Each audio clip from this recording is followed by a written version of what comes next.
Bien, hoy vamos a tratar básicamente de los elementos, la sangre y sus elementos, entre ellos el glóbulo rojo. ¿Dónde se forma la sangre? En la médula ósea. En la médula ósea hay unas células más pluripotenciales, son las famosas stem cells, ¿no? En inglés, stem cells, pluripotenciales. Y estas células tienen características.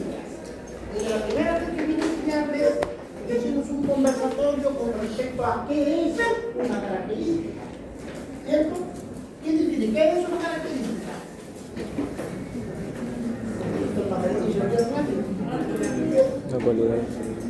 Claro, las características son cualidades, propiedades, atributos, señales que identifican a alguien o a algo. ¿Cuál es la característica de los seres vivos? Tienen que nacer, tienen que crecer, tienen que reproducirse y finalmente se mueren. Si no cumplen estas características, no es un ser vivo. ¿Estamos? Entonces, las características. Por eso cuando ustedes lean la característica, ahí tienen que entender. Porque la característica significa identificar. El que aprende a identificar, aprende a distinguir. El que aprende a distinguir, aprende a separar. Y el que aprende a separar, aprende a reagrupar. Esto, las características dentro del proceso de enseñanza-aprendizaje es fundamental con la sistematización del conocimiento. Por cierto, ya hemos pasado la primera vez que me decía. Muy bien, entonces si yo digo que existen las células madre pluripotenciales, las stem cells, o células pluripotenciales, tiene varias características, pero no son fundamentales características, la que la va a distinguir. Son altamente proliferativas, se dividen rápido a la velocidad de la luz y tienen un alto grado de diferenciación. Las células madres están en el torrente sanguíneo, pasan por todos los órganos. Si identifican que una célula está enferma, está dañada, está infectada, esta va a la reemplaza. Si se mete al sistema nervioso, las células del sistema nervioso son las neuronas y son células de forma estrellada y toma la forma estrellada. Si ve que el hepatocito enemigo está malogrado, viene y toma la forma. A eso se llama diferenciación. Entonces, las células madres son células precursoras de la sangre, pluripotenciales, muchas potencias. Uno, su capacidad rápida de dividirse o proliferativa, y su segunda característica es la diferenciación, la capacidad de diferenciarse. Muy bien, entonces la célula precursora, la asistencia, a partir de allí nacen todos los elementos de la sangre. Entonces la célula precursora comprometida es la unidad formadora de colonias, unidad formadora de los elementos de los eritrocitos, unidad formadora de colonias de los granulocitos y monocitos, unidad formadora de colonias de los megacariocitos, que es un elemento previo a la formación de las plaquetas. Entonces, una vez que empiezan las diferenciaciones, empiezan a tener en juego los inductores de crecimiento. Por ejemplo, las interleucinas, que son citoquinas, participan en el proceso de crecimiento. Y los inductores de la diferenciación son sistemas que regulan, ¿ya? Entonces, la génesis. ¿Qué es génesis? El comienzo, el principio, el origen de los eritrocitos. La unidad formadora de colonias de eritrocitos está formado por proeritroblasto. Antes, eritro, rojo, blasto, germinativo, inmadura, ¿no? Eso es lo que significa. Entonces son células rojas inmaduras y que tienen múltiples divisiones. ¿Esta capacidad cómo se llama? Diferenciación. Después de eso, el eritoblasto pasa por una fase basófila, que es la primera generación. Luego pasa a otra fase, se llama eritoblasto policromatófilo. Las características de ese estado, la hemoglobina llega a una concentración de 34% y empieza a reducirse el núcleo. Luego viene otra fase, la reticulocito. Aquí el glóbulo rojo ya no tiene núcleo. Pasa a los capilares. La propiedad de un glóbulo o cualquier célula de atravesar vasos sanguíneos se llama diapéresis. Finalmente, a los 2 días de diferenciado, el glóbulo rojo alcanza su madurez y tiene una vida media de 120 días. En este esquinita está bonito, porque miren, aquí están las fases.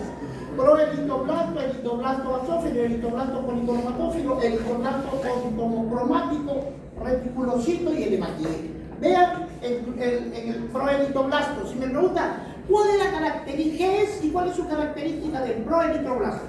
Es una célula primaria, germinativa, blasto, muy maduro. Miren el nucleótido.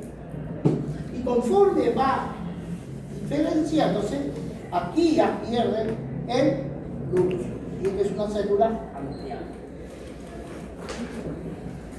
¿Cuáles son las funciones de los eritrocitos? Ya hemos conversado, ¿cierto? ¿Cuál es la función fundamental de los glóbulos rojos? Transporte de gases.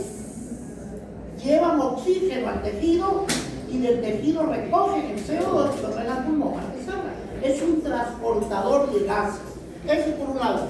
Y por otro lado, hay que recordar que participa en el equilibrio, amortiguación o equilibrio ácido-base a través de una enzima llamada anhidrasa carbónica que generan catalizaciones reversibles. ¿Con qué otro nombre se le conoce al CO2? ¿Con qué otro nombre? Anhidrido carbónico. ¿Cómo se llama la enzima? La anhidrasa carbónica. Esta parte es el cambio de gases a nivel del tejido respiratorio y este es el cambio de gases a nivel del pulmón. Donde está el puntero, este es el alveolo, este es el capilar, viene el glóbulo rojo y cede el CO2. Y después viene, cede el CO2, ¿no es cierto? Y recoge el oxígeno. Y acá, vean, cuando de la célula nosotros dejamos el oxígeno, ¿para qué le damos oxígeno a la célula? ¿Para qué? Para energía, muy bien. Y producto intermedio de ese proceso es la formación del CO2. Dentro del glóbulo rojo, el CO2 se une con el agua y genera el ácido carbónico. El ácido carbónico forma anhidrogenión o desprende anhidrógeno y se queda como HCO3, que esta es la fórmula química de quién? Del bicarbonato. ¿No? Vino una pregunta. El CO2, ¿sí? ¿Bajo qué forma se transporta en la sangre? Bicarbonato. Muy bien. Entonces el hidrogenión viene, se une a la hemoglobina, disocia el oxígeno para que pueda ser liberado dentro de la célula. O sea, básicamente los glóbulos rojos tienen dos funciones fundamentales. Una, transportador de gases. Y dos, participa en el equilibrio ácido-base. Ahora, la regulación de la producción. ¿Dónde se forman los glóbulos rojos? En la médula ósea. Entonces, la médula ósea, a través de una hormona que se llama eritropoyetina, eritro rojo, poyetina, secreción o formación. La eritropoyetina es una enzima que el 90% se forma en los riñones y el 10% en el hígado. Cuando el cuerpo humano está en estado de hipoxia es la disminución de la producción parcial de oxígeno en las células o tejidos, y la hipoxemia, es sangre, disminución de la presión parcial en la sangre. En este caso, en las células, la hipoxia renal produce al factor 1. Este factor 1 es inducible, es formado, este se forma a partir de la estimulación de la hipoxia. Cuando hay poco oxígeno dentro del riñón, se forma el factor 1 y el factor 1 corre y libera y aumenta la producción de eritropoyetina. Una vez también es estimulada por los NAD-siloxan, transmisión genética de la producción de eritropoyetina. Una vez que cuando cae el oxígeno dentro de la célula de los tejidos, se libera el factor 1. Estimula la eritropoyetina y la eritropoyetina empieza a producir máxima cantidad de sangre en 24 horas. Los eritrocitos se forman después de 5 días y se limita su número suficiente de glóbulos para disminuir la hipoxia renal. ¿Para qué queremos glóbulos rojos? Para que lleven más oxígeno. Si aporto más oxígeno, desaparece la figura de hipoxia. ¿Cierto? Y por otro lado, ¿en qué condiciones hay estado de hipoxia celular? La anemia. ¿Por qué? La anemia, ¿por qué se caracteriza? Por la disminución de la concentración de hemoglobina. Y la hemoglobina es una estructura fundamental del glóbulo rojo. Si no hay hemoglobina, no hay glóbulo rojo. Si no hay glóbulo rojo, no hay transporte de oxígeno. Ahí se explica la hipoxia. En el caso de la altitud, esta es la sierra y esta es la costa. Esta es la sierra y esta es la costa. ¿Dónde hay mayor presión? ¿En la sierra o en la costa? En la costa. Es que por eso cuando nosotros rápidamente en el proceso de ventilatorio, de inhalación y exhalación, empuja la presión y llega rapidísimo a la vida. En cambio, la presión en la altura es inversamente proporcional. A mayor altura, menos presión. Entonces los pobladores de la sierra tienen dificultad, pero ya se la tarde, ¿cierto? Porque cuando nosotros nos vamos a la sierra, el mar de Soroche, da la impresión que me falta el aire, parece que jalo y no lleno. Sí, bueno, me falta presión. Y esa es cuestión de adaptarse, un par de horas nada más, ¿no? Entonces, ¿qué hicieron los lugareños? Compensaron esa deficiencia de presión por mayor concentración de hematocrito, ¿no? Por eso que los paisas son colorados. Muy bien. Entonces, ¿qué otra cosa me genera hipoxia tisular? Un flujo sanguíneo bajo, un cuadro de hipovolemia o la hemoglobina baja, la falla cardíaca, el EPOC, todos estos elementos van a bajar a la concentración de oxígeno en la sangre y los tejidos. Esta condición de hipoxia estimula el factor 1, el factor 1 estimula la eritropoyetina y se compensa. La anemia. A ver, aquí rápidamente hay que hacer una pequeña... Chicos, papelito. Papelito adelante, ¿no?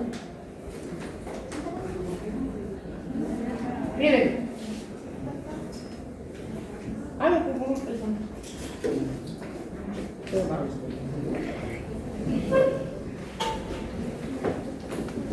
miren, el glóbulo rojo es una célula anucleada, ¿no es cierto? Es una célula anucleada. Y hay elementos fundamentales en la dieta. Recuerden, los alimentos se clasifican como macronutrientes y micronutrientes. Dentro de los macronutrientes están los carbohidratos, proteínas y las grasas. Y dentro de los micronutrientes están las vitaminas y los minerales. Las vitaminas se clasifican como liposolubles y hidrosolubles. Los hidrosolubles, la B y la C. A, D, E, K, liposolubles. Y dentro de los minerales, sodio, potasio, hierro, magnesio. Entonces, para formar la sangre, necesitamos estos elementos. Primero el hierro, ¿sí? La vitamina B12, hidroxicianocobalamina, y la vitamina B9, llamado el ácido fólico. Estos son elementos fundamentales para la producción de glóbulos rojos. ¿Estamos? Entonces, cuando hay alguna deficiencia de estos elementos, que es la vitamina B12, el ácido fólico y el hierro, van a ocurrir dos cosas, que aumenta y disminuye este es un glóbulo rojo, este es un diámetro normal. ¿Cuánto mide el glóbulo rojo? Muy bien, 7 litras, ¿cierto? Y de perfil lo vemos así, ¿no? Es un disco bicóncavo de perfil.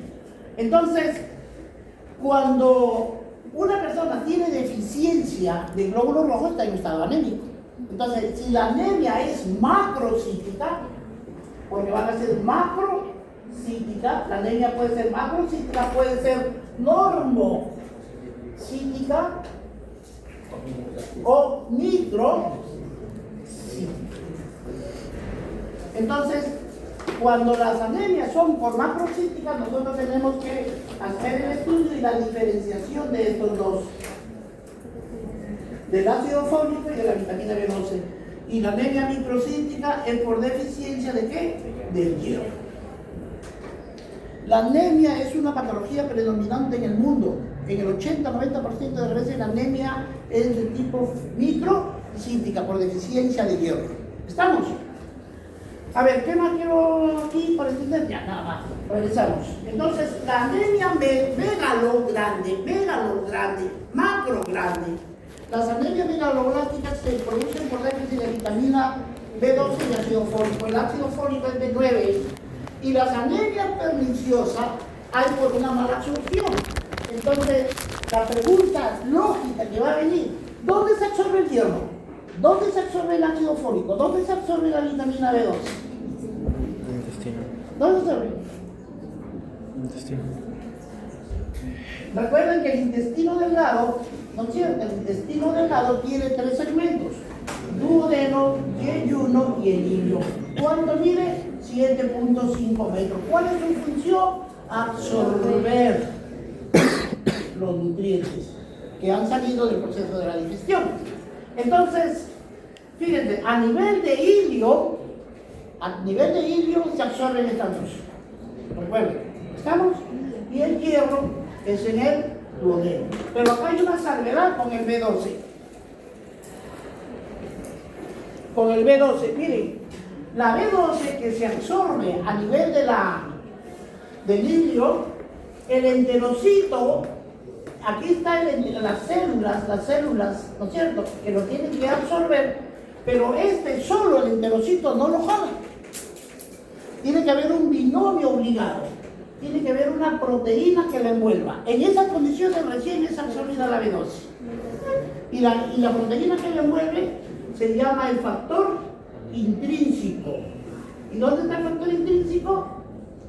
En las células gástricas. ¿Estamos? Por eso es que acá dice anemia perniciosa, mala absorción intestinal de la B12. ¿Dónde se absorbe? En el ilio. ¿Bajo qué condiciones? Es como un solo bloque. Está unida a la proteína que es el factor intrínseco. ¿Ya? ¿Cómo se forma la hemoglobina?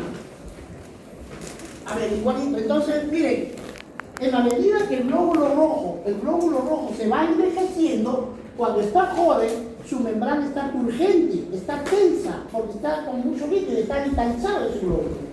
Pero en la medida que se va envejeciendo, la membrana celular va perdiendo tensión, se pone más flácida, ¿sí? Por llamarlo de alguna manera, empieza a tener pequeñas arruguitas. ¿Estamos? Pierde su lisura, o sea, su estado de liso. No que te sea lisuriendo de atrevido, no, de lisura, del liso. Entonces, a nivel del vaso, el vaso, por ahí pasan los glóbulos por el vaso y el vaso lo ve lisito. Pasa, compadre. Pasa. ¡Pum! Lo chapó. Este no. Tiene rugosidades. ¡Pum! Lo destruye. ¿Estamos? A los 120 días hay alteraciones en la membrana. En ese caso ya viene la destrucción. No se olviden, hablar del glóbulo rojo es hablar de la sangre, ¿cierto? ¿Dónde nace el glóbulo rojo? En la médula ósea. ¿Cuál es su cementerio? El vaso. ¿Dónde nace la médula ósea? ¿El glóbulo rojo? ¿Cuál es su cementerio? El vaso. Ahí, para que quede como memoria. Muy bien. Entonces, cuando el glóbulo rojo se rompe, se libera una proteína que se llama hemoglobina. Y la hemoglobina se desdobla en el grupo E, o algunos dicen grupo hemo, y en la globina. Una vez que se destruye en el vaso, la globina regresa a la médula ósea para seguir formando sangre. Y la hemoglobina, si llega a un proceso de descomposición, se transforma en bilis verdina y esta en bilirrubina. Bilirrubina, ¿no es cierto? Bilirrubina, y esta puede ser directa o indirecta. Más o menos eso es lo que para nosotros. A veces nos hacemos bola con el cuerpo y ya salieron, se perdieron. Entonces, la formación de la hemoglobina. La hemoglobina está formada por el grupo E y la globina, ¿cierto? Y el grupo E está formado por la porfirina. Entonces, el pirrol es una sustancia que va a dar origen a la hemoglobina y se forma a partir de un aminoácido que se llama glicina. Y el succinil-CoA es un factor intermedio del metabolismo de la glucosa o del ciclo de Krebs. Este es un aminoácido, es una proteína. Entonces, la protoporfirina 9 está formado por 4 pirroles, ¿ya? Y el pirrol está formado por glicina con succinil-CoA. El grupo hemo o E está formado por porfirina más hierro. La cadena de hemoglobina hemos dicho aquí que es una globina y un grupo sabemos, ¿no es cierto? Cuando se repiten en vaso. Ahora, la hemoglobina completa tiene 4 cadenas. Y esas cadenas son alfa, beta, gamma, delta. Alfa, beta, gamma, delta. El humano adulto llega a tener 4 cadenas de hemoglobina. 2 alfas y 2 betas. Y tiene 4 átomos de hierro. 4 moléculas de oxígeno. 4 átomos de hierro. Si son moléculas, un oxígeno es solito. ¿No es cierto? De un hierro es solito. 2 hierros es átomo. Es molécula. ¿Me va a entender? Un elemento es átomo. Si 2 elementos se juntan, ya es 2 o más, se llama molécula. ¿Estamos? Por eso dice, tiene 4 átomos de hierro, 4 moléculas de oxígeno. O sea, si son 4 por 2, 8 átomos. ¿Sí? No te mantengan aquí ya. El átomo es solo. 2 oxígenos ya no se llama átomo, se llama molécula. Ahora, vamos a ver rápidamente el hierro, ¿no es cierto? El hierro es fundamental para la producción del glóbulo rojo. Recuerden, estos elementos son fundamentales, ¿estamos? Entonces, el hierro entra a través de los alimentos, de los que comemos, los alimentos. Y estos alimentos llegan, y aquí ven, en el enterocito duodenal. O sea, ¿en dónde se absorbe el hierro? En el duodeno. Entonces, se presenta como hierro férrico y hierro ferroso. Este se absorbe como hierro ferroso. Es captado por el enterocito y lo toma. Y la ferroproteína es una proteína que va a sacar el hierro y lo va a pasar a la sangre. Previamente, el hígado va a formar 2 proteínas, la apotransferrina y la apoferritina. Este prefijo apo quiere decir que están nuevecito, linchecito, es como un auto, nadie se ha montado. ¿Sí? Y ese es transferina porque va a transportar. Una vez que viene al duodeno, el hierro sale y se monta con la apotransferina. Apenas se monta, ya no se dice apo, se transforma en transferina. ¿Qué es la transferina? Es una proteína de transporte. La transporta al hierro. Una vez que lo transporta, viene hasta el hígado y esta apoferritina igual transportó el hierro y esta apoferritina se convierte en ferritina. ¿Qué es la ferritina? Es una proteína de depósito.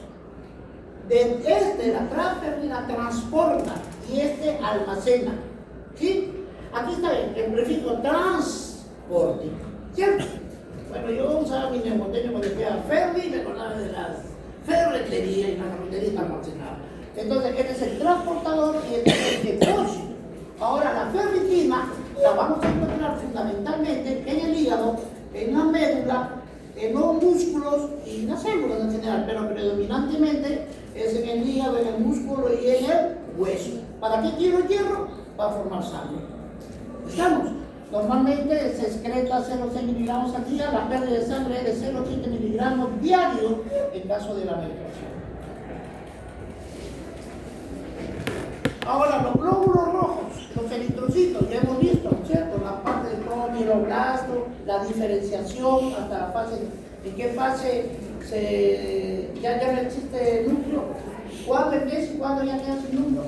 El eritrocito es un disco bicóncavo, si lo ves de perfil, es un disco bicóncavo que puede formarse para atravesar los capilares. El hombre tiene 5.200.000 glóbulos rojos y la mujer 4.106.000. ¿Cuánto es su vida media? 120 días. Es destruido. ¿Qué es su cementerio? La pulpa roja de paso. A través de la metanología, la fragilidad, porque pierde su lisura, se arruga. Y ese es el elemento que lo identifica y lo destruye. La hemoglobina llega a tener 34 gramos en 100 mililitros de células. Los varones tienen 15 gramos de hemoglobina, las mujeres 14.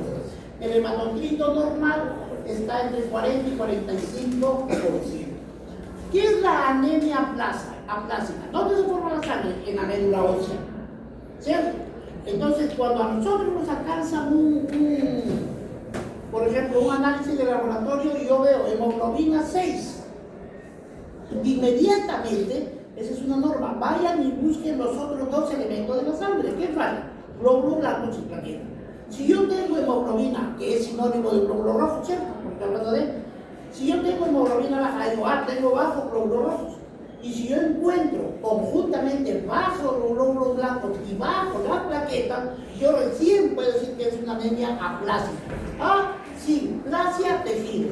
Quiere decir que en la matriz ósea, ¿sí?, las células estén o están enfermas porque no produce, o se infiltró una sustancia. Por ejemplo, algunos cánceres se infiltran. La célula produce, la stem cell produce glóbulos blancos rojos sin plaqueta, pero no puede botarlo porque ha sido infiltrada. ¿Me entendieron? A eso le llamamos anemia aplásica. La anemia microcítica es por pérdida de sangre, fundamentalmente por deficiencia de hierro. Y la anemia hemolítica es por una fragilidad de los eritrocitos. La anemia hemolítica quiere decir que lita se rompe en la sangre. Los glóbulos rojos están corriendo en la sangre y empiezan a romperse. ¡Pum, pum, pum, pum, pum, pum! Si se rompen, el paciente se vuelve pálido.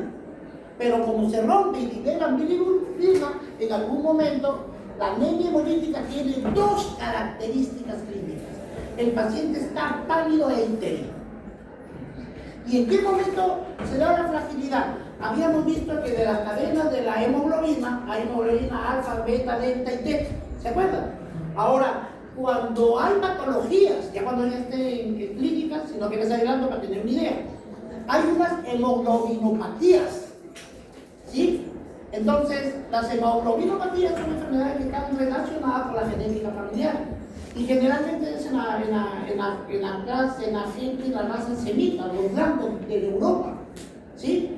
España, Francia, Bélgica, Inglaterra, Noruega.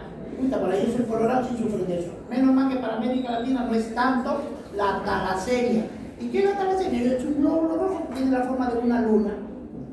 ¿Y por qué tiene esa forma? Porque hay una hemoglobinopatía. Y como el vaso no lo distingue como normal, porque quiere ver una célula redonda y si ve una media luna, la destroza. ¿Cierto? Más o menos por de eso. Muy bien. Ahora, ¿se acuerdan que en la altura hay menor presión? Por lo tanto, las personas, ¿cómo lo compensan? Generando más glóbulo rojo. Polibuchocito, célula aérea, sangre. Muchas células en la sangre. La policitemia fisiológica puede incrementar hasta un 30% de lo normal. Y los pobladores de la altura compensan su vida. Inclusive los padres serían Juan Pelota. ¿Sí o no? Te ponen la materia con ella y te lo cuentan. Y el otro es la policitemia vera. Vera ya es un término patológico, este es fisiológico, este es normal, esta es una respuesta adaptativa a la altura. En cambio, la policitemia vera sí es peligroso, porque normalmente la hematocrita es entre 40 y 45, el paciente se va entre 70 y 70. Y la policitemia vera no es otra cosa que el incremento de la viscosidad de la sangre. ¿Se acuerdan cuando botaba agua y miel de abeja? A mayor velocidad, viscosidad, menor velocidad de flujo. Y mientras más lenta se mueve la sangre, más posibilidad de formar coágulos hay.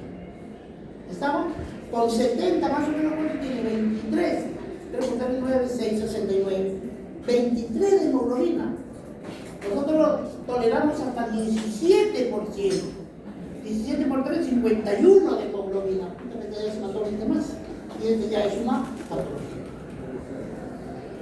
Ahora vamos a ver rápidamente los glóbulos blancos. Miren chicos, los glóbulos blancos, ¿no es cierto? También ¿dónde se forman? En la médula, a partir de la stem cell. ¿Cuáles son las características de la stem cell? Su mayor capacidad de diferenciación y proliferación. División rápida, se diferencia. Miren, la génesis, el origen de los mielocitos y los linfocitos. Mielocitos, mielomédula. Linfo son de los elementos. Todos los elementos de la sangre se forman en el hueso. Una vez que son liberados al torrente sanguíneo, ya otros corren y terminan de madurar en el vaso o en el timo. Los linfos, la linfocitosis, aquí están los linfocitos T y los linfocitos B. Los T porque maduraron en el timo, los B maduraron en el vaso. Eso es lo que nos explicaron, pero ahora se demuestra que migran a cualquiera, pero predominantemente en estos dos órganos linfoides. Y por lado de los mielocitos, el mieloblasto de la médula, ¿no es cierto? Este mieloblasto es la raíz de una stem cell. Esta se diferencia en qué? En un mielocito. Y este promielocito se diferencia y genera 4 células, que es los neutrófilos, eósitos, los basófilos y los monocitos. ¿Estamos? A ver,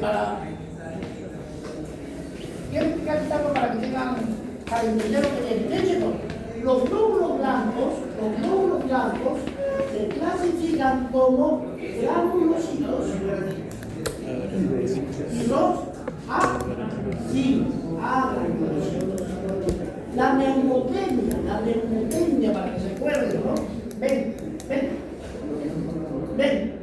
Se paró una etiqueta. No, te quiero hablar de neumotecnia. Acuérdense, ven. ¿Qué hemos llamado? Ven. Basófilos, eosinófilos y los neutrófilos. Y hay otro que está por ahí. ¿Quién es? Monocito. El monocito. No se olviden. El monocito es de qué?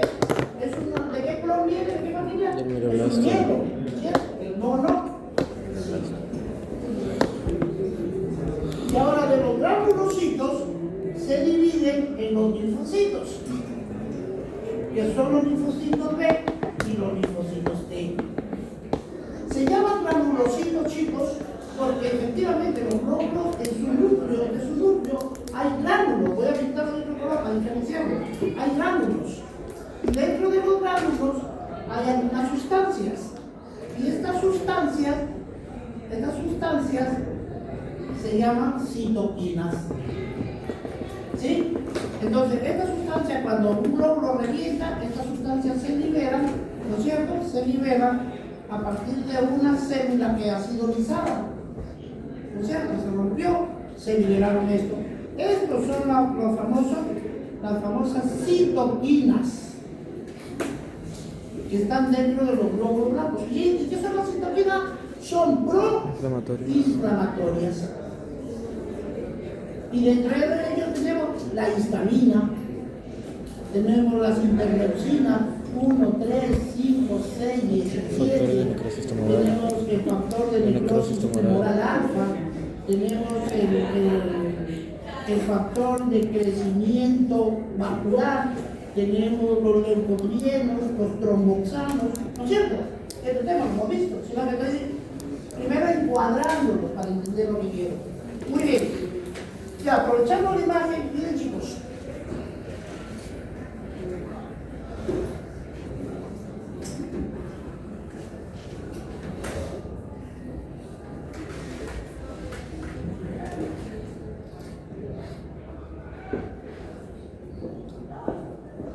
Cuando los neutrófilos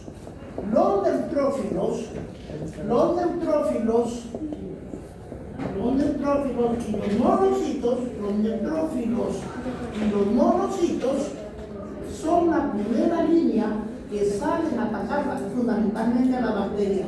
Los granulocitos se liberan integralmente frente a las bacterias y los linfocitos se elevan predominantemente en las infecciones virales o en algunos casos como cánceres, predominan ellos. En la fase aguda son los neutrófilos y los monocitos.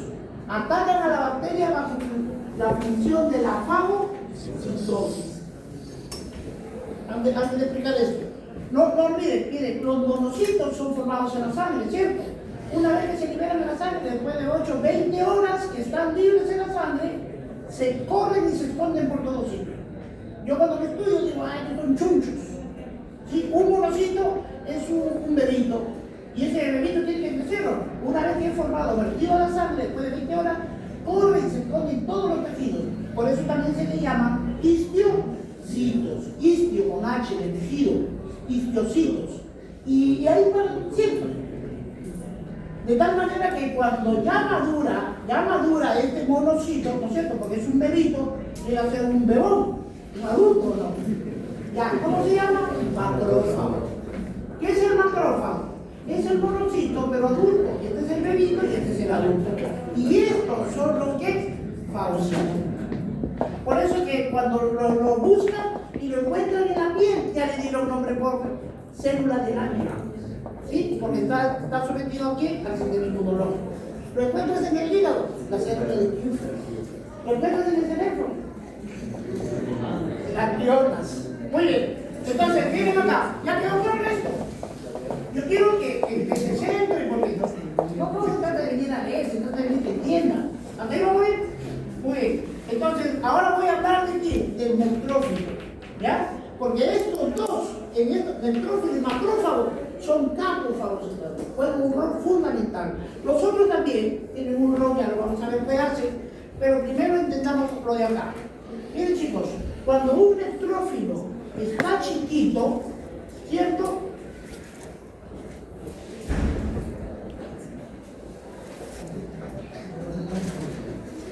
Cuando un neutrófilo está chiquito, su núcleo tiene una forma de callado, de bastón, de coma. Es una coma, ¿no? Un calladito, un bastón, ¿cierto? Y conforme va madurando el núcleo, se va segmentando hasta que llega a segmentarse el neutrófilo. Entonces, el más pequeñito, el bebito, yo digo así porque a veces nos rayamos. El monocito es el bebito y el macrófago es el adulto, es el mismo, llega a crecer 5 veces. ¿No es cierto? Entonces uno es el bebito, otro es el bebón. Y este es el neutrófilo. Entonces, el neutrófilo inmaduro se llama abastonado. ¿Por qué? Porque su núcleo tiene forma de bastón. Entonces, de abastonados. Los abastonados normalmente en sangre deben ser menor al 5%. Si son igual o más del 5%, nosotros a eso le llamamos desviación izquierda. ¿Ya? Y después les voy a explicar por qué. ¿Hasta aquí me entendieron? Sí, en el proceso. Es el abandonado y el segmentado, es el mismo neutrófilo, sino que está en la fase de desarrollo, de diferenciación. ¿Se acuerdan? Muy bien. Aprovechando. Miren chicos, el cuerpo humano, el ser humano, todos los días nos invaden microbios. Entran a través de la piel, de la mucosa, de los ojos, de la nariz, de la boca, del medio urinario, del ano. Los microbios se clavan, te haces una herida, ¡pum! Oportunistamente se metieron. Entonces, cuando el cuerpo humano es agredido por estos microbios, ¿se tiene que defender o no? Claro que tiene que defenderse, si no te matan. Entonces, la respuesta ante la agresión de microbios se llama inflamación. ¿Ya? No olviden la inflamación. ¿Cuál es la tetrada de la inflamación? Celso lo descubrió 400 años antes de Cristo. Son 4 signos. ¿Cuáles son?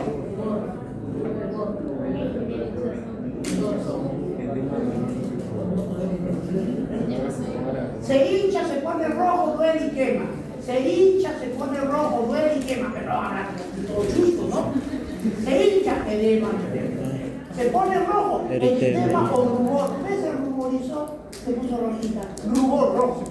Entonces, el edema, rubor, entonces, dolor y aumento de la temperatura local. Son los 4 signos de la inflamación. Si yo en una parte del cuerpo humano veo esos signos y veo una lesión, por más pequeña que sea, ya no se llama inflamación, se llama infección.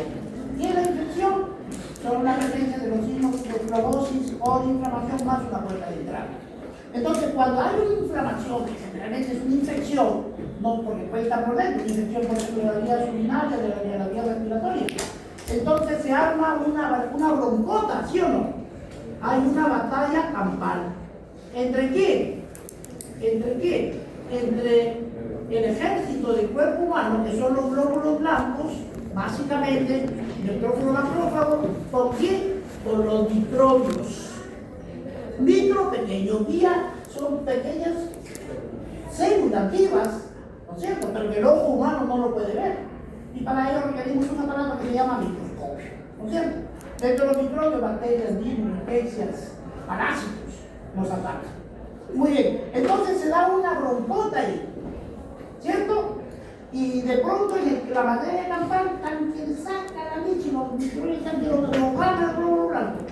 El glóbulo blanco, ¿qué ha hecho? ¿Cómo se defiende? Libera todas estas interleucinas, todas. Y son ellas las que generan la inflamación, porque son proinflamatorios, porque actúan en inflamación. ¿Entiendes? Y ahora cuando empiezan a perder, por llamarlo entre comillas, en esa batalla el cuerpo humano, los globos lo van perdiendo, le meten un celularazo desde el campo de batalla, lo llaman al cuartel general de la médula. Cholo, me están haciendo sudar, mándame más. ¡Bum! Salen más soldados. ¿Y cómo se llama ese proceso? Quimiotaxis. Y la quimiotaxis es una propiedad, una capacidad de atraer o de repeler células. ¿Sí? Por ahorita le voy a poner entre comillas, ¿para qué? Para que lo entendamos de la siguiente forma. La quimiotaxis es un elemento de la citoquina que tiene como capacidad de atraer o repeler células. Le pongo entre comillas para que cuando uno lo analiza, la quimiotaxis es el celular. Entonces, del campo de batalla llaman al cuartel general y el cuartel general manda. Cholo, mándame más, o un contingente, mándame más, otro contingente, mándame más, ya no hay. Habla, cholo, no, ya no hay. Al puro muchachito, mamá. Ya, qué miedo, enséñales a disparar y manda. ¿Qué significa eso? ¿Me van siguiendo? Entonces, nunca olviden, el glóbulo de los neutrófilos maduran de esta forma. Siempre es de la derecha. Y cuando está perdiendo el cuerpo humano, se van a la izquierda. Entonces, desviación izquierda, ¿cómo se interpreta? Con un cuadro de infeccioso severo. ¿No va ganando? ¿Sí? Y si ellos están aquí, ¿qué tenemos que hacer? Llamar a la discapacidad para que forme más alto, que nos van ganando. ¿Qué haríamos aquí? Son chiquitos, ¿qué hacemos? No les aventamos armas, los antibióticos. Muy bien, ya, ¿me entendieron más o menos? Si me entendieron, vamos a avanzar. A ver, entonces, recuerden, los mieloblastos se transforman en promielocitos y entonces se diferencian en las 4 líneas: neutrófilo, sinófilo, basófilo. Los monocitos son bebitos, cuando maduran se llaman macrófagos. También se les conoce como histiocitos. ¿Por qué? Porque están en todos los tejidos. Y por la vía linfocítica están los linfocitos T y B que terminan de madurar en esos linfoblastos. Entonces, los leucocitos participan en la defensa del cuerpo para destruir a los microorganismos, bacterias, virus, mediante anticuerpos o fagocitos. Los granulocitos, o sea, los granulocitos viven de 4 a 8 horas en la sangre, 4 a 5 días en los tejidos. Los monocitos viven de 10 a 20 horas a la sangre y luego van y se ponen los tejidos que terminan de madurar y se llama macrófago. Este es un bebito y este es un bebón. Muy bien. Y dentro de los linfocitos salen y regresan de los ganglios linfáticos a la sangre y pueden vivir varios meses.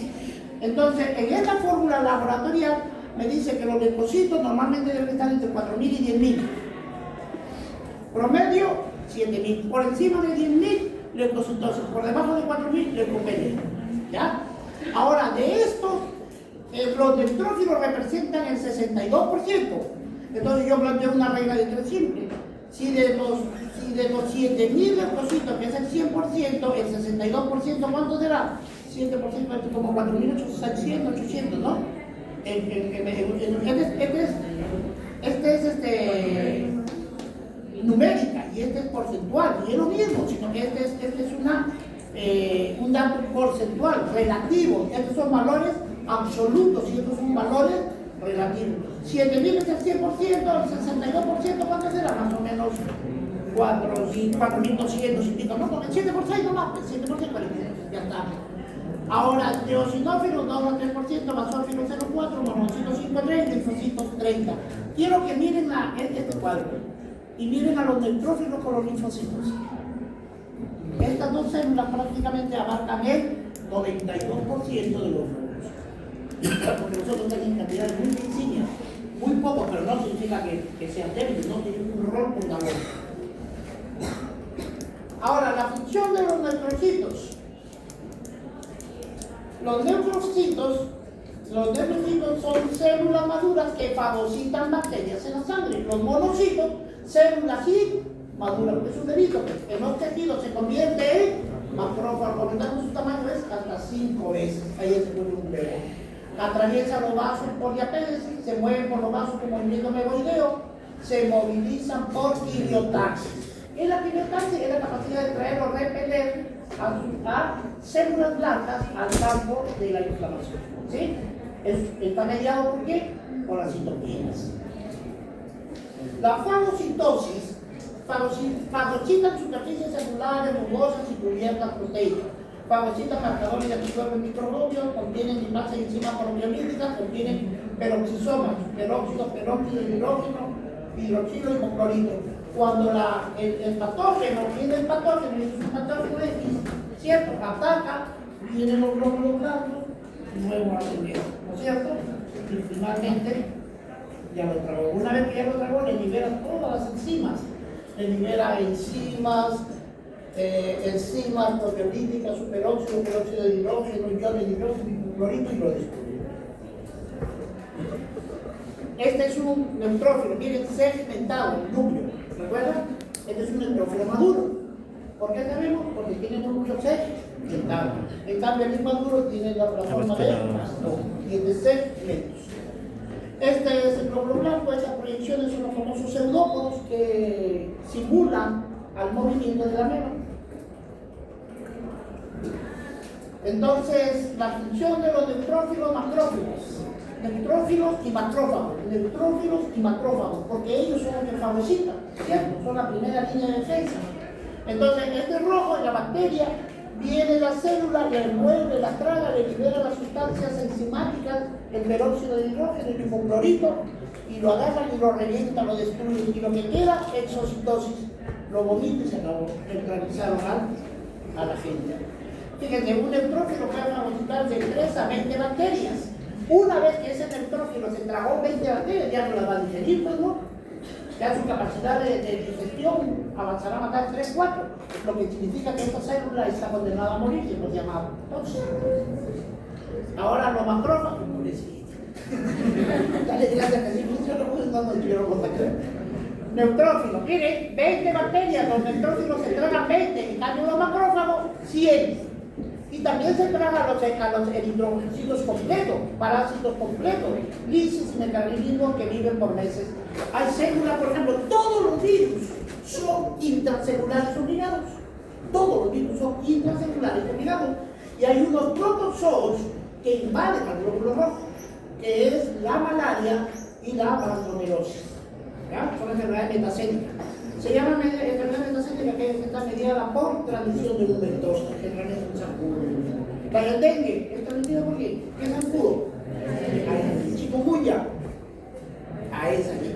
Fiebre amarilla, a esa aquí. Bartonella bacilliforme, la del carrión. ¿Dónde nos zancudos? El árbol epidémico. Luxomila verrucales.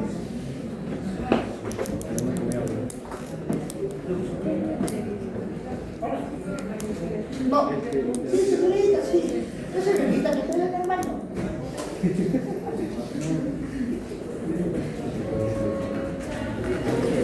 Bien, el sistema retículo endotelial.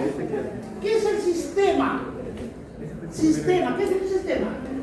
Conjunto de elementos que tienen características particulares que cuando se relacionan entre sí generan procesos de los hechos. Sistema. Retículo endotelial. Este sistema retículo endotelial es parte del sistema inmunológico de defensa. La palabra inmunológica significa defensa, es parte de defensa.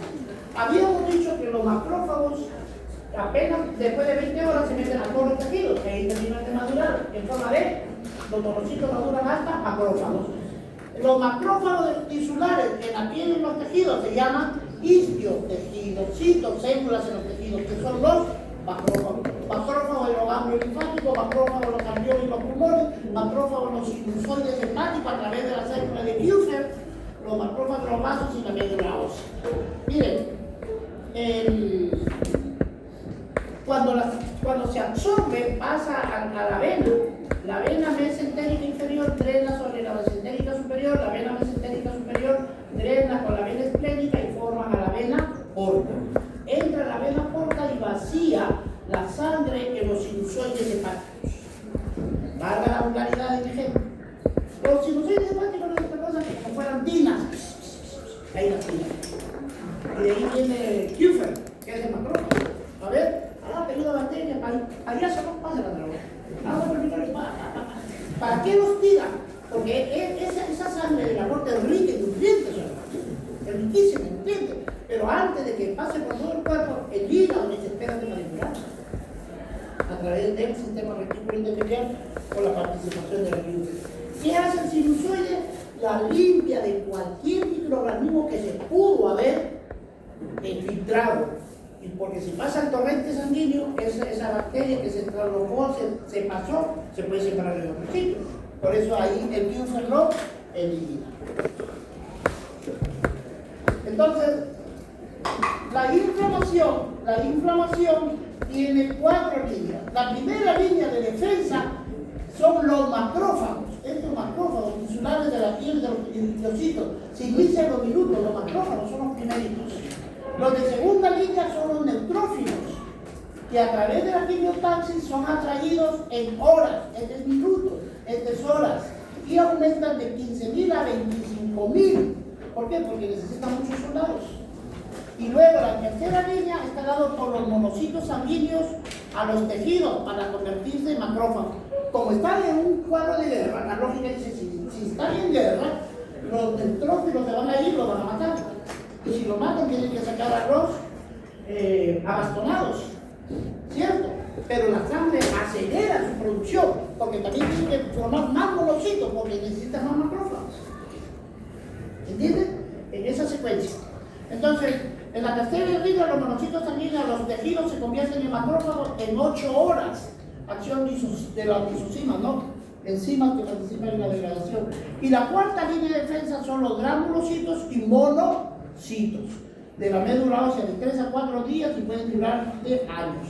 La inflamación, ¿qué es la inflamación? Es una respuesta frente a la agresión de microbios al cuerpo humano. El aumento de la permeabilidad. Ustedes saben que la última parte de la circulación sanguínea, ¿cómo se llama? Sistema capilar. El sistema capilar arterial y el capilar venoso pierden en el hilo intersticial donde se encuentran las células, ¿cierto? Ya lo hemos visto. Entonces, estas celulitas se llaman células endoteliales, ¿ya? Las células endoteliales. Y estas células endoteliales son las únicas que forman el vaso y forman a una sustancia vasodilatadora, es el óxido nítrico. El doctor Luis Narro descubrió el óxido nítrico en el 91, le valió por el Nobel de Medicina. ¿Está bien por ahora? Muy bien. Entonces, cuando hay ¿qué es el aumento de permeabilidad? Cuando estudien y entiendan así, ¿qué es el aumento de permeabilidad? Las células endoteliales empiezan a separarse. Digo, Cholo, si se separa, queda un huecazo, ¿no? Y si queda un huecazo, por ahí sale el plasma. ¿O no? Por eso la inflamación, los 4 signos, ¿cuál era? Se hincha, se pone rojo de y quema. Por ahí se extravasea. ¿Y qué hace? Por ejemplo, en el tejido, aquí están las bacterias, los glóbulos, los neutrófilos están acá, están en la sangre, aumenta la permeabilidad, se separan las células endoteliales. 2, marginación, aquí van por el centro, este glóbulo rojo, este glóbulo blanco, se va por centro y se va apegando al margen del tubo. Una vez de la marginación, diapéresis lo atravesó. Y cuando viene ya está cara a cara con la bacteria, parafago. Ahora los eosinófilos, ¿se acuerdan? Ven, representan el 2% de los leucocitos, son leucocitos débiles y quimiotáxicos, participan mucho en la ayuda para desplazar células maduras en el lugar de la infección. Acción frente a otras formas juveniles de parásitos. Básicamente, el neutrófilo y macrófago a bacterias, a los parásitos de cualquier índole, pequeñitos, ahí participa fundamentalmente el eosinófilo. Libera enzimas hidrolíticas, libera peroxidasa, larvicidas, presente en el tejido de reacciones alérgicas, el pulmón en asma y en la piel rash.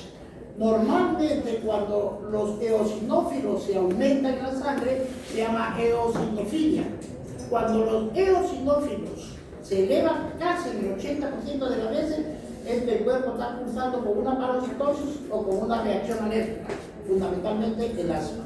¿Ya? Ahí se eleva la...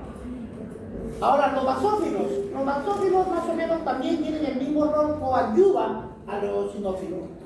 Mastocitos fuera de capilares, los basófilos en la sangre circulante. participan en reacciones alérgicas, liberan heparina, liberan histamina, liberan bradicetina, serotonina, sustancias de reacción lenta a la anafilaxia y enzimas lisosómicas.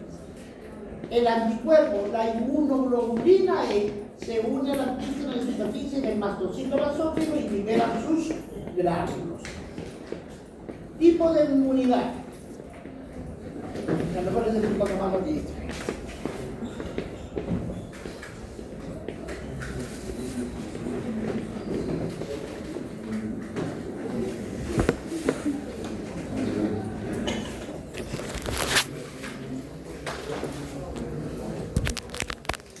Miren chicos, hay una inmunidad natural y una inmunidad adquirida, llamada también adaptativa. ¿Ya? Este es natural y este es adaptativa.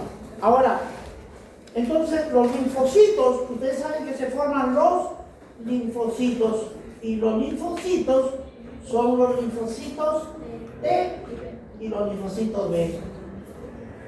La inmunidad adaptativa va a estar mediada por la inmunidad celular y también por la inmunidad humoral. ¿Ya? Estamos hablando rápidamente. En la natural está la piel, las enzimas, ¿sí? En cambio, la adaptativa ya tiene que ver con el sistema linfocítico. La inmunidad celular, mediado por quién? Por las células T, y la inmunidad humoral por las células B. Humor significa agua, líquido. Humor. ¿En qué parte de la sangre hay líquido? En el plasma. Y si yo centrifugo el plasma, ¿qué sale? Suero. ¿No es cierto? Y ese suero sigue siendo líquido. Entonces ahí va a actuar ellos. ¿Estamos? Ahora, las células, los linfocitos T se van a dividir en dos. En las células Helper, que es lo famoso CD4, y en los citotóxicos, CD8. ¿Estamos? A estas células se les llama ayudantes o Helper. Y estos son los citotóxicos. Estos son los ayudantes, ¿no? Help, en inglés, ayudar. Tú le agregas ER y se sustantiviza, ¿sí? No se dice ayudador, se dice ayudante. Muy bien. Otro verbo, sing, cantar. Le agregas ER, lo sustantiviza. Singer, cantante. Play, jugar. Le agregas la ER, lo sustantiviza, jugador. Aquí está como helper, ayudante, ayudador. ¿Ya? Yo quiero que quede bien el término, pues, ¿ya? Ahora, miren, ¿en qué consiste esto? Entonces, la inmunidad celular, porque está en la célula, en el tejido, no está en la sangre, está en los tejidos, pues es celular. En cambio, la de acá es humoral. La célula T es varias, pero fundamentalmente el CD4, que es el helper, y el CD8, que es el citotóxico. Y las células, los linfocitos en la inmunidad humoral, se adapta, se transforma, ¿no es cierto?, en las células plasmáticas. ¿Por qué? Porque están en el plasma. Y estas células plasmáticas se diferencian en inmunoglobulinas. ¿Y esas inmunoglobulinas cuáles son? GADMR. Y finalmente, esta se convierte en anticuerpos específicos, de que vamos a explicarles. ¿Hasta ahí vamos bien? Esto supongo que ya lo vieron, ¿no es cierto? Sí lo pasaron, sino para recordarles nada más. Ahora miren, ¿qué pasa? Esta es una célula. Esta es una célula, parte del sistema humano, y que se tragaron virus, está infestada de virus, ¿cierto? O chapó células cancerosas. Estas células ya están expuestas y viene este citotóxico y se las tragan.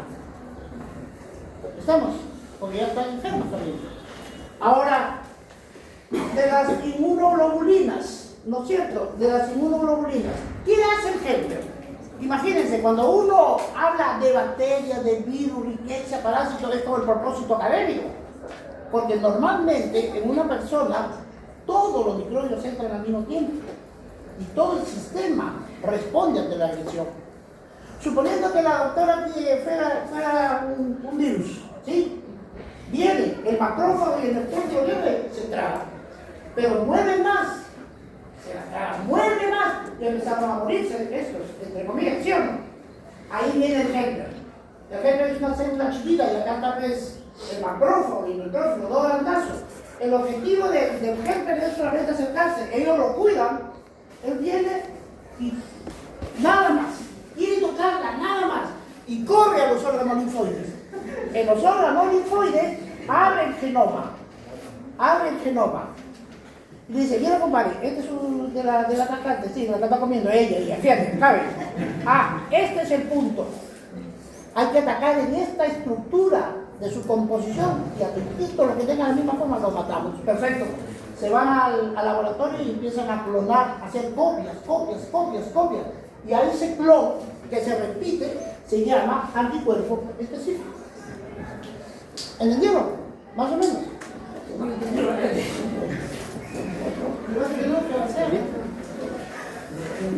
Ya, entonces la inmunidad ocular está mediada por quién? Por los linfocitos B, a través de los anticuerpos. Que recuerden esto siempre, ser una farmacia de inmunoglobulina así, anticuerpos. Se activa en el hígado. El sistema humoral, cuando cae el feto todavía depende de su mamá, es el hígado del feto que forma los linfocitos. Cuando ya nace, ya en la médula ósea, genera anticuerpos reactivos. Millones de anticuerpos se dirigen a los órganos linfoides. Aquí me faltó un término, si no también van a estar inflamados. Miren, este es un antígeno. Grábenlo bien, un antígeno no es parte del cuerpo humano. ¿Llegó? No es parte del cuerpo humano. ¿Qué es un antígeno? Es una fracción, es una proteína, es una sustancia de los peligros. Puede ser parte de la membrana celular de la bacteria, puede ser parte del ácido nucleico, ARN, ácido desoxirribonucleico y desoxirribonucleico. Puede ser una proteína, puede ser un aminoácido, puede ser parte de una membrana, cualquier fracción que no sea parte del cuerpo humano y sea parte de afuera, fundamentalmente de los microbios y de las sustancias químicas. A eso le llamamos antígeno. Y hay una reacción antígeno o este sí es nosotros, el anticuerpo. ¿Qué es la vacuna? Por ejemplo, la poliomielitis es un virus. La virulencia es la capacidad de generar enfermedad. Suponiendo de que, por criterio de enseñar, suponiendo que para que la polio mate a un ser humano tiene que estar concentrado 1000 veces. ¿Qué hacen los laboratorios? Con 1000 matan a un cuerpo humano, muy bien. Le quitan toda su virulencia y lo reducen a 5. ¿Con 5 puede matar a un ser humano? No. En esa cantidad no se inocula. ¿Para qué? Para estar en contacto con él y empezar a hacer clones específicos, porque si alguna vez los ataca ya tienen una línea específica contra ellos.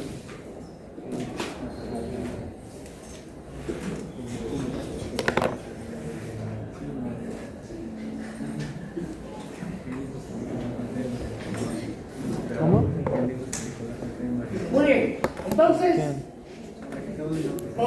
la inmunidad celular está mediada por quién? Por la célula T a través de los citotóxicos. ¿Y dónde quedan las natural killer? ¿Se acuerdan? Los NK. Porque claro, no confundan, el NK hace exactamente lo de este, pero este sí es natural, el otro está aquí, ¿ya? Voy a confundirse ya. Muy bien.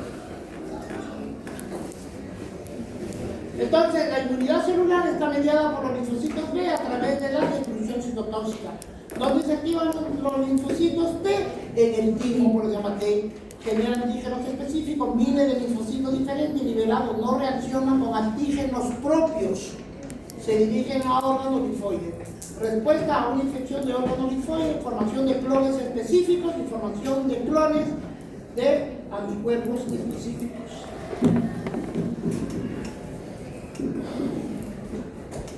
Activación de los clones, copias de una célula específicamente contra un agresor. Entonces los macrófagos recubren los ganglios, los tejidos linfáticos y los vasos, sí, pues están bien, sí. Fagocitan su producto antigénico que se pone en la superficie. Presentan los antígenos a los linfocitos TCD4, induce la multiplicación clonal interleucina 1.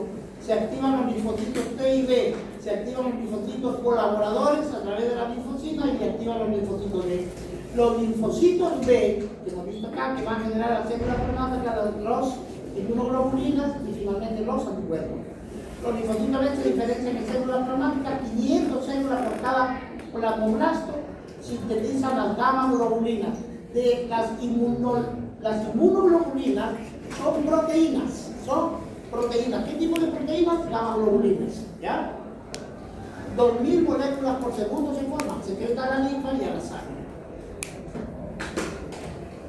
Ya hemos visto los linfocitos T, linfocina. Los linfocitos CD4, 75% de los linfocitos totales producen regulación inmunitaria por linfocimas. Se activan clones de diferentes tipos importantes, TGP1, TGP2, TGP17. Activan con el antígeno, estimulan proliferación de los citocitos T, citotóxicos reguladores. ¿Quién regula esa acción? La interleucina 2.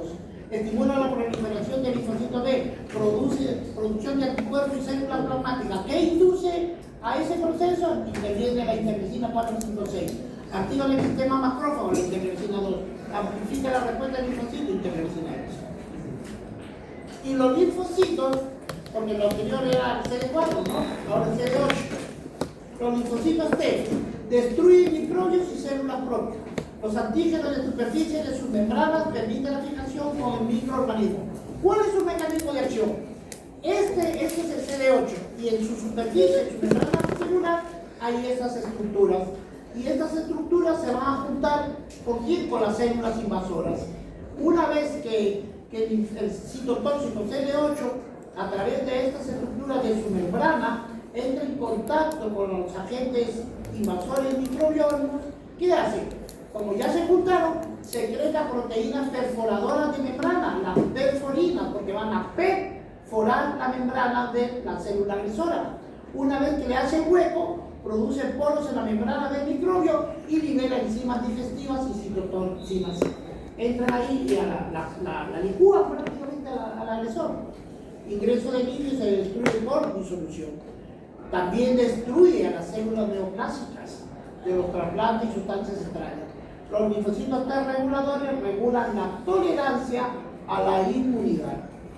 Rápidamente, aquí nos ilustra sobre un anticuerpo. ¿Qué son los anticuerpos? Son inmunoglobulinas, que son gamma globulinas, inmunoglobulinas con peso molecular de 160.000 a 970.000 Dalton, en la unidad de medida. El 20% de todas las proteínas plasmáticas son inmunoglobulinas, cadena pesada y cadena ligera. Aquí en la imagen nomás ven este tubo este grande, esa es la famosa cadena pesada. Y esta cortita, la cadena ligera. Esta fracción se conoce como región constante y esta región que es variable. ¿Por qué va a variar? En función del antígeno. ¿Qué es antígeno? Cualquier elemento que está fuera del cuerpo humano, puede ser que esté por los colores. Yo le puedo poner bacteria, virus, hongo, riqueza, una sustancia química de mi fármaco. Entonces viene el antígeno, miren aquí, ven. Este es un anticuerpo específico porque es como una llavecita, ¿ven? Esto va a encajar normal aquí, a la medida. Por eso se llama anticuerpo específico. Una vez que lo chapa, le mete las perforinas, le libera enzimas, sustancias citotóxicas y lo revienta. La región variable es esta, la región constante, variable y constante. Cada anticuerpo es específico para un antígeno, claro, porque aquí están. Tienen diferentes aminoácidos para cada antígeno, se enlazan con el antígeno mediante enlaces hidrófobo, iónico, de hidrógeno o fuerzas de Van der Waals. Los mecanismos de acción, aglutinación, se unen en grupo, precipitan antígenos de anticuerpos, neutralizan los sitios tóxicos y destruyen las membranas celulares a través de la lisis. Los anticuerpos G, el 75% de personas normales. Anticuerpo E, los E van a estar siempre relacionados con alergias y parásitos. Los anticuerpos M, respuesta de fase aguda. A ver, aquí rapidito para que tengan una idea. Miren, chicos.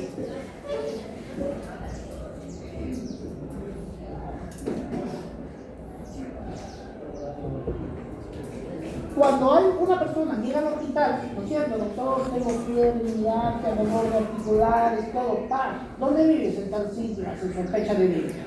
Hay otros factores que me inducen a pensar, generalmente cuando estamos sobre todo en un epidemia. Entonces nosotros inmediatamente mandamos a hacer una prueba que se llama la prueba rápida para dengue, NS1, que es una sustancia que reacciona con un fragmento de virus.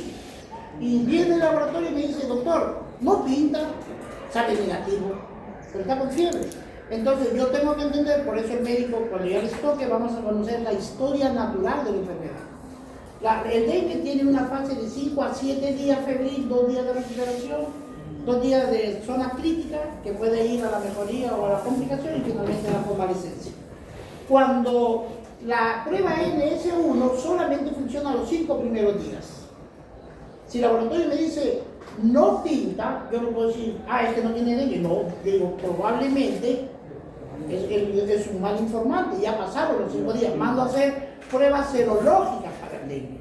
No olviden, M para fase aguda y la G para la fase crónica. ¿Qué pasa si vienen y me dicen así, doctor, para dengue, inmunoglobulina M, inmunoglobulina G negativa? M positiva, sí, entonces yo concluyo, esta fiebre de hoy es por dengue. Pero esta negatividad también me ayuda a interpretar. Le dice, Cholo, nunca ha tenido dengue, su primer episodio. Ya. ¿Y qué pasa si viene así?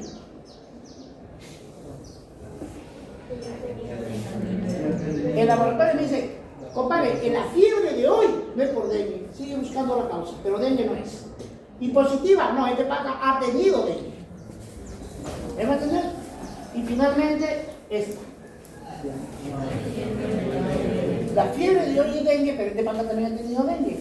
Cuidado que son 4 cepas. Hasta antes nos habían dicho que eran 3, ahora ya hay 4 cepas. En Perú están corriendo 3.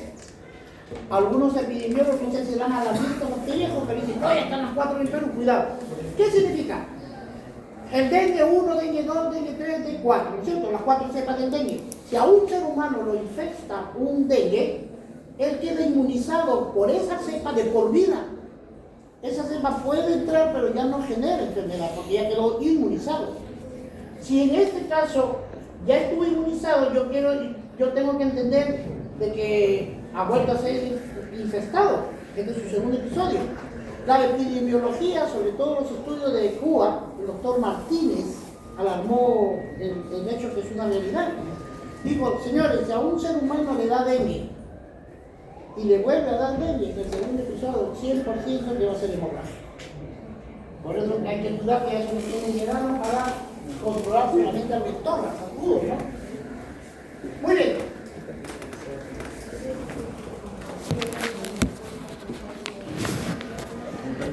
La guía clásica de complemento. Miren, el sistema de complemento es parte del sistema inmunológico. ¿Ya? Es parte del sistema inmunológico. Son 20 proteínas, pero las que participan en esta degradación de cadena son solamente 11. Y de esas 11 están enumeradas. El sistema de complemento C1, C2, C3 hasta 9. B10 y D11. Aquí están las 11 proteínas. La ozonización y fagocitosis. ¿Qué hace?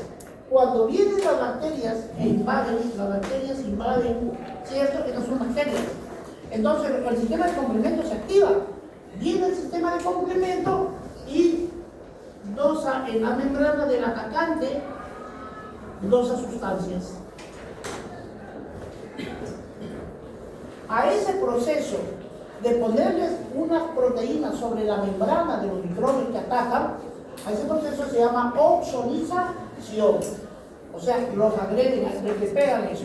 Y vienen los neutrófilos, los macrófagos de lejos, y lo ven con eso fluorescentes. Ah, no son enemigos, ¡pam! Le huyen de la cara. ¿Sí? Oxidalización y fagocitosis.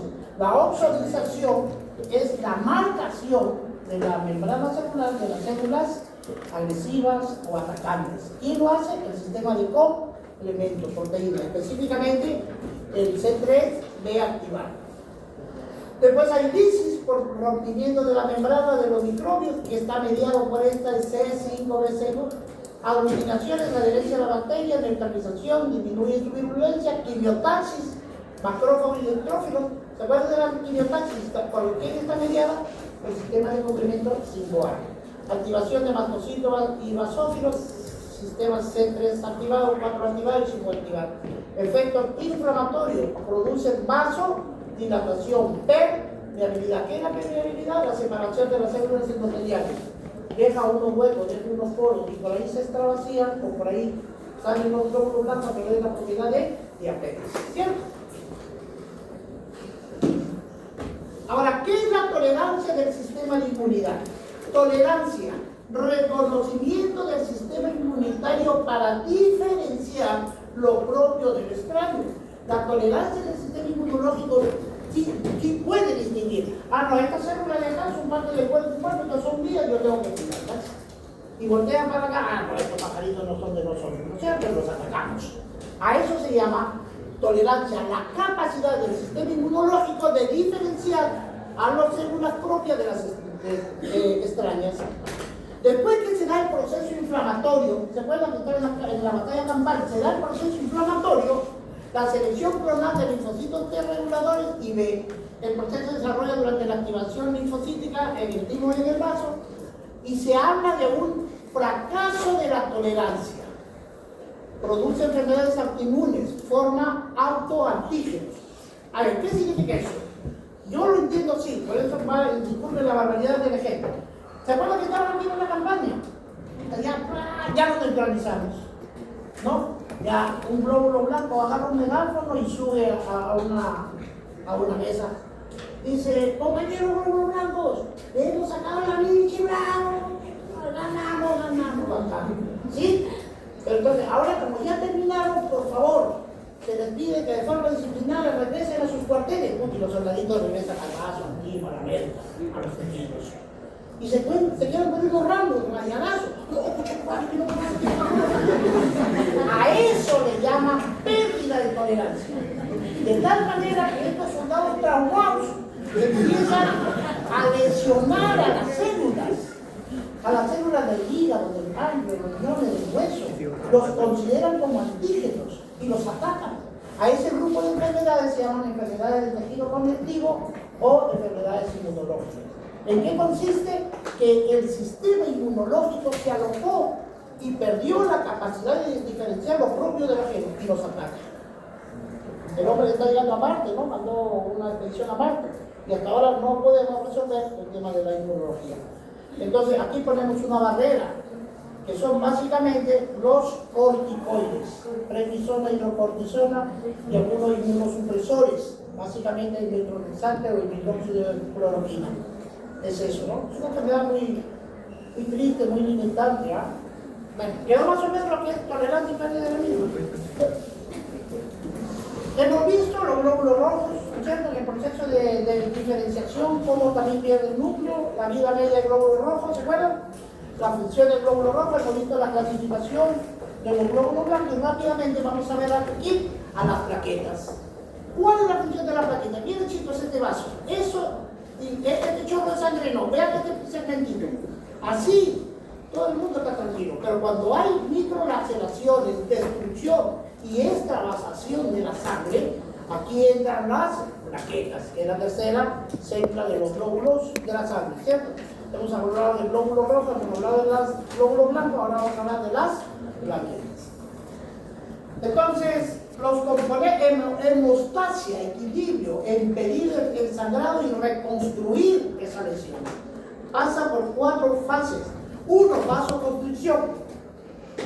Y la vasoconstricción va a estar mediada por el músculo liso y el calcio.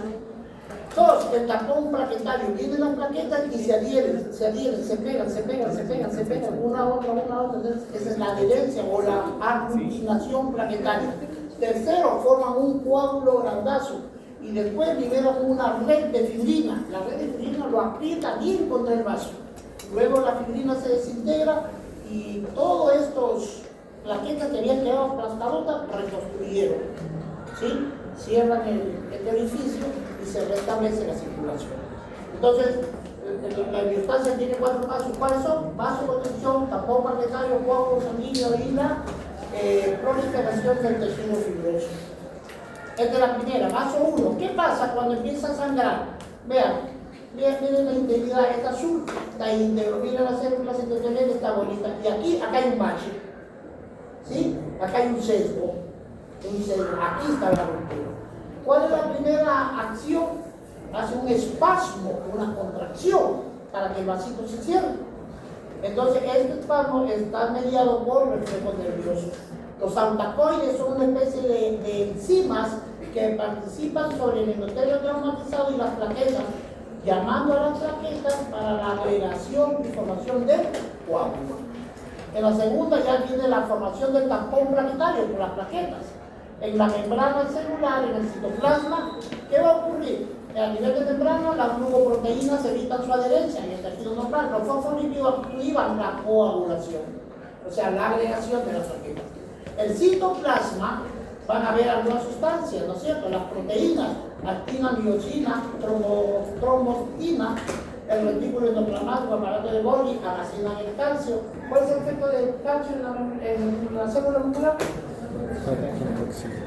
Mitocondria, ATP, ADP, porque es una sustancia que va a demandar energía, síntesis de prostaglandina, factor estabilizador. El tiempo de vida media de las plaquetas es de 8 a 12 días, promedio 10 días. ¿Qué tiempo vive la plaqueta en promedio? 10 días. En medicina hablando de 10 a 12. ¿Cuál es el tiempo de vida media de los glóbulos rojos? 20 días. ¿Cuál es la vida media de los glóbulos blancos? 3 meses. Ya cuando me vayan a revisar, ahí está la pregunta. Ahora, adherencia y agregación plaquetaria. Contacto con el colágeno de la superficie dañada, ¿sí? Hay agregación de las plaquetas, se van agregando, ¿sí? Como los deditos se van montando, se hincha regularmente a través de pseudópodos. Hay un reclutamiento de las plaquetas activadas, adherencia por contracción, por una glucoproteína que se une al factor von Willebrand y finalmente secreta la ADP, factor activador de plaqueta, y el tromboxano, formando el trombo, y luego la fibrina lo aplasta, lo chancla y se restablece esto. A esto se llama hemostasia primaria. Entonces la hemostasia tiene 2 vías de activación, el perfil de coagulación. ¿Se acuerdan? ¿Cuántos son los factores de coagulación?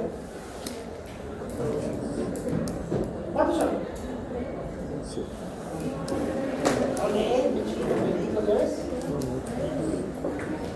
¿Cuáles son los factores de coagulación dependientes de la vitamina K? Es el de que viene.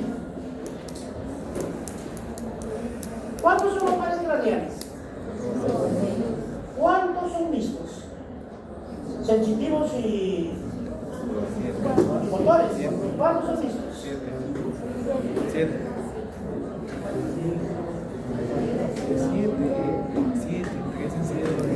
5, 7, 9, 10. Quinto, trigémino. Séptimo, facial, modelo y mucoso. Y el décimo, el vago. ¿Sí? Y ahora, de la vitamina K,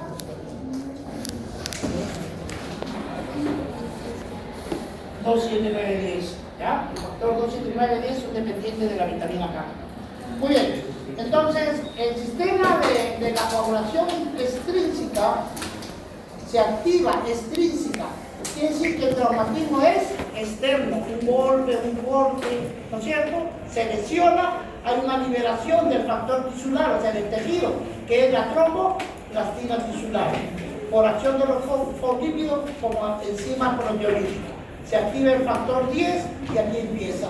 Entonces está el traumatismo, se forma el factor tisular induce al factor 7, se convierte en 7 activado, y este 7 activado traspasa el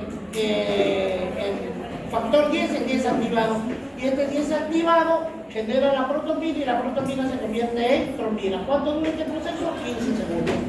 Y la segunda parte de la vía es intrínseca.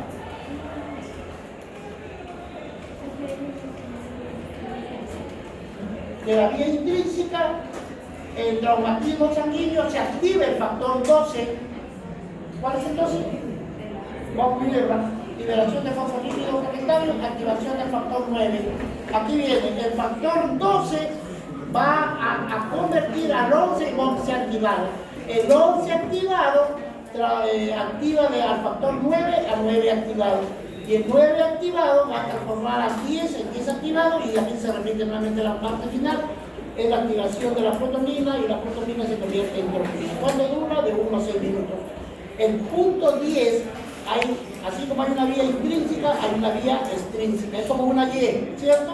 Y aquí viene una coagulación común a partir del factor 10. Ahí está. Es aquí donde la vía intrínseca, extrínseca, es lo que le van a venir, van a contar qué factores son predominantes, qué factores son dependientes de la vitamina K. Importante la fibra. No, porque te vaya a quedar sin tiempo, tengo que pasar lista. Esto es fácil de entender, chicos, de verdad. No hay muchas cosas. Formación del coágulo, formación de fibrina, aparece el coágulo de 15 a 20 segundos, el coágulo tapona el vaso de 40 a 6 minutos, y la retracción del coágulo es a las 20 minutos hasta la hora. Organización.